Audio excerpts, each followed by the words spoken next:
So I love this work that you're doing because I think it's so important for women of every age to, I think we feel a little better as we get older because we just kind of don't care anymore what other people think. It's it's a fabulous place to be. I mean, it's it's great, and I'm sure it's only going to get better. Are you confident in your beauty, Cindy? Well, I just never, it's like that's who I am. And I look at pictures, of, oh, I used to be like that. Now I'm like this, and I'll tell you, I just had a friend diagnosed with brain tumor, and I'm like, when you put things in perspective, you go, I'm a beautiful, alive human being. I get to live another day. It puts things in perspective. Yeah. And this distortion around body image and how do we make ourselves beautiful, or you need to do certain things to be beautiful, because somehow beauty is related to sexuality in our minds. Oh, yeah. There's a distortion there. I have to say, in my own experience, and I would say with all friends I've talked to, it really doesn't come from men. It comes from women. That men seem very happy and appreciative with whoever they're with. It's like, great. They're actually much more comfortable, it seems, with their body. I know they have a performance, perhaps, issue, but in terms of body stuff, they seem more comfortable. And, to them, a naked woman, great. For the heterosexual men. For the heterosexual men. For the heterosexual men. Or for a homosexual man, it's the man. Whatever. But it seems much less of a charge than what women do to themselves, is my point. So tell me a little bit more about what you work with women on, kind of body image, and how you direct them or help them in that way. It's a slow process because you're really unthreading all these cultural scripts and social scripts that say body image is the 10-year-old boy. Yes. Yeah. Yeah. And family messages that say, you should look a certain way. And so it's really, okay, let's bring to awareness what these messages are. Do they serve us? And then how can we start to fall in love with ourselves? And that third piece is the hardest. Intellectually we can say, okay, yeah, we don't need to look like 10-year-old boys. Yeah, but this is not an intellectual thing. This is like such a gut convincing issue. The body. Yes. So mind-body connection is a whole other piece. So once you get it intellectually, then can you go in front of the mirror and look at yourself with a whole new lens that you're writing your whole new script. This is an empowered woman. I am beautiful. I'm going to look in the mirror and see my body with this new light that I am beautiful, and I'm going to explore my body, the scars, the ridges, the folds, the softness, all of it as feminine and beautiful no matter what is in that reflection. And that's a process. That's not I would imagine, because you're unweaving a very long story. Yes.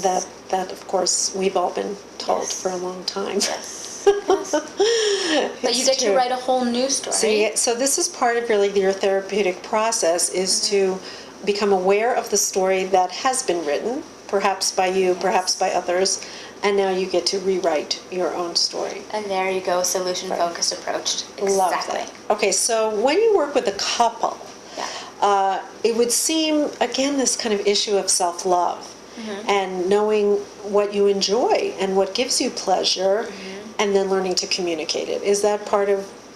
Oh, absolutely. That would seem like the kind of crux of what you would do.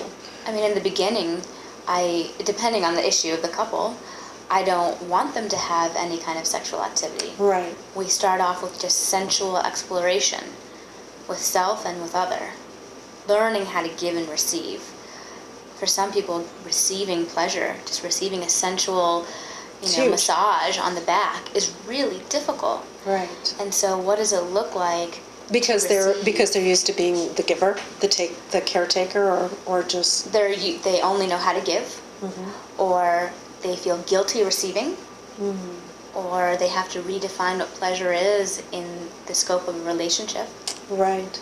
So there's a lot of elements there. Right. And everyone's different. And everyone in relationship is different. With one partner, you can be like this, and maybe with another partner, you're somewhere else. How do you find men open to this work? Well, obviously, if they're showing up, they're showing up. I have tons of men. The majority of my practice is men. Fascinating. Sent by women or spontaneously on their own?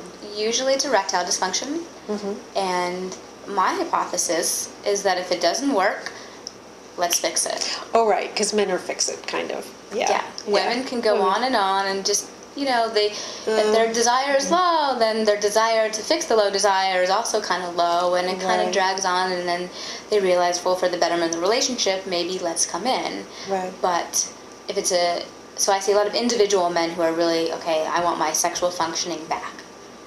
And then women, individual women don't come in as often as they do in a partnership.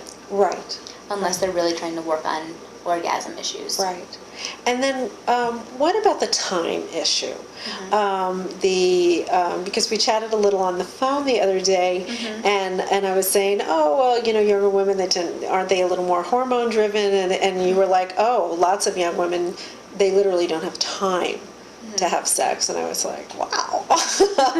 So could you address that a little, and how maybe important it is to schedule that? Oh, if you interviewed my clients, they would tell you she makes us pull out our day planners. Okay, right.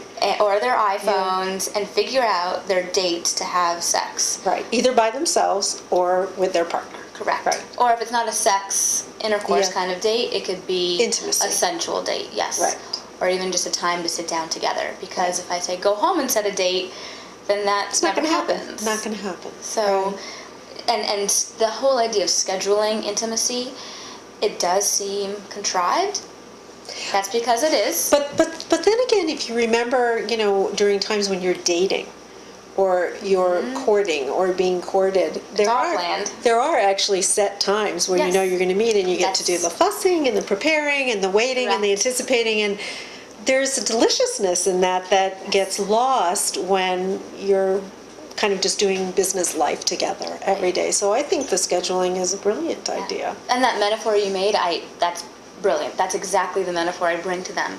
And to have them remember that deliciousness. So when they set their date, don't just arrive at 7:30 for your date. Right. Really prepare. Yes. Primp yourself. Right. Do what you want to remember take when the you fancy bubble dated. bath. Yeah. Exactly. Right. Put on the makeup and do the flirting in the mirror and whatever it is that gets you riled up to go on a date, because you're going on a date. So you're teaching a whole, it's really, the sexuality part is an extension of this change in consciousness around being really a sexual desirable person, seeing yourself like that, because we do see ourselves a little bit more like that when we're dating or looking.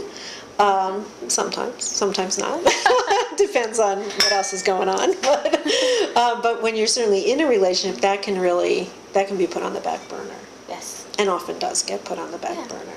Yeah. Because like the time thing you said. Kids, jobs. The more you life. lay on the plate. Yeah, life runs away with you.